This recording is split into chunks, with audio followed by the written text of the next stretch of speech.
इंदौर शहर में भोले भाले निवेशकों को शेयर मार्केट में मोटा मुनाफा दिलाने का झांसा देकर ठगी करने वाले गिरोह का सनसनीखेज खुलासा हुआ है। शहर में संचालित एक आईटी कंपनी की आड़ में एडवाइजरी कंपनी संचालित की जा रही थी। इस मामले में थाना तुकोगंज पुलिस ने 3 थानों के बल के साथ मिलकर त्वरित कार्रवाई करते हुए अभय प्रशाल के सामने संचालित इन्फिनिक्स इन्फोटेक कंपनी के कार्यालय पर छापा मारकर बड़े फर्जीवाड़े का पर्दाफाश किया है। दरअसल इंदौर के अभय प्रशाल के सामने Infinix infotech private limited company की आड़ में फर्जी एडवाइजरी कंपनी संचालित की जा रही थी, जहां कंपनी में 210 से अधिक युवक युवतियों को सॉफ्टवेयर और निवेश के लिए लोगों को आकर्षित किए जाने पर तगड़ा इंसेंटिव दिया जाता था। कंपनी के 6 से ज्यादा संचालक सभी कर्मचारियों को टास्क देते थे। कंपनी के एक संचालक मनीष पांडे ने देपालपुर के एक व्यक्ति नीतीश भगत को फोन लगाकर शेयर मार्केट में इन्वेस्ट किए जाने का लालच दिया था और जब भगत ने शेयर मार्केट की जानकारी न होने की बात कही तब मनीष ने एक महिला से बात करवाई और भगत को विश्वास में लेकर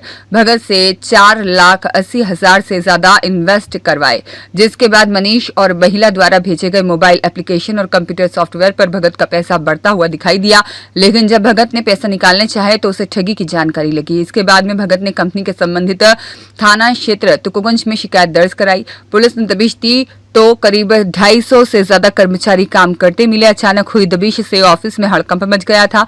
कार्यवाही में पुलिस टीम ने मौके से 23 CPU, 14 laptop, DVR monitor, 66 mobile phone और 28 सिम कार्ड, चेकबुक और अन्य डिजिटल उपकरण जब्त किए हैं, जिनका इस्तेमाल लोगों को ठगने के लिए किया जा रहा था। मामले में कंपनी के संचालक मनीष पांडे सहित अनिमेश चौहान, संदीप त्यागी, अनुराग सैडलानी और नेहा जैन के खिलाफ प्रकरण दर्ज कर जांच शुरू कर दी है। शिकायतकर्ता नीतीश भगत के मुताबिक आरोपियों ने शेयर मार्केट में निवेश के नाम पर पहले छोटे मुनाफे का लालच दिया, फिर टर्मिनल खरीदने और बड़े रिटर्न के नाम पर 4,80,000 रुपए की ठगी कर ली।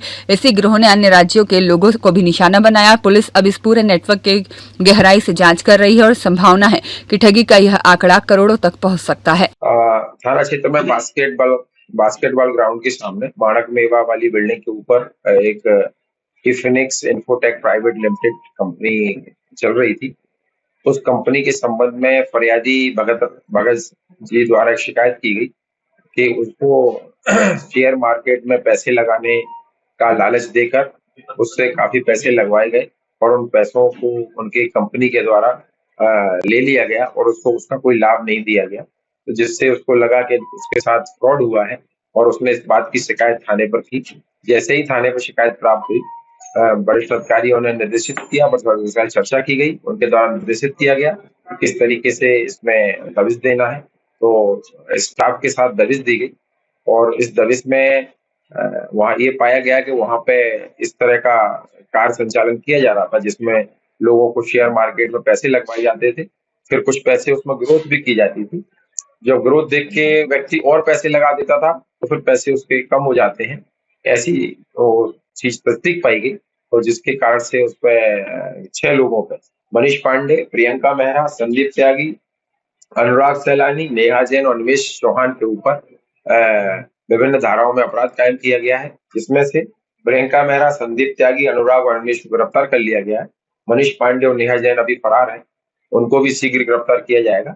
और इस जो वहां से सामान जब्त हुआ है उसमें 23 नग सीपीयू, 14 नग लैपटॉप, 66 मोबाइल और 28 सिम प्राप्त हुई है। तो इनका भी टेक्निकल टीम द्वारा अभी विश्लेषण किया जा रहा है। इनसे भी जो इन्फॉर्मेशन प्राप्त होगी उसके आधार पर इसमें और विवेचना में कार्रवाई की जाएगी। सर, इसमें एक बात ये भी सामने है कि वहाँ 210 कर्मचारी काम कर रहे थे जिनको इंसेंटिव का बड़ा लालच दिया जा रहा है।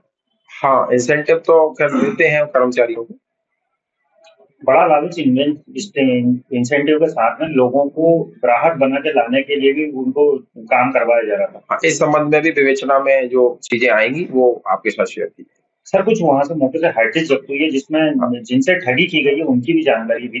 ये सीपीयू 23 नग और 14 नग लैपटॉप है जिनसे अभी डाटा टेक्निकल टीम द्वारा जो उससे डाटा निकाला जाएगा, तो उस डाटा निकालने के बाद ऑथेंटिक जानकारी आपको प्रदान की जाएगी। सर आंध्र प्रदेश के अलावा विदेशों में भी कुछ लोगों से इन्वेस्ट कराया गया है, ऐसी भी जानकारी सामने आई है। ये टेक्निकल टीम द्वारा जो जानकारी हमें दी जाएगी फिर अपन उसमें और प्रगति करेंगे। अभी तक कहाँ से ठगी सामने आई? अभी आंध्र प्रदेश और अपने यहाँ का एक व्यक्ति जो भगत है उसने शिकायत की। सर टेंटेटिव एक अमाउंट अभी सामने आया है जो 4,80,000 रुपए का अमाउंट सामने है। इसके अलावा सर ये राशि कितनी हो सकती है बताइए, बहुत लंबा इन्वेस्टमेंट ये अभी कैलकुलेट करके मतलब जो मिलेंगे जो डाटा मिलेगा उसके आधार पर इसमें बताया जाएगा।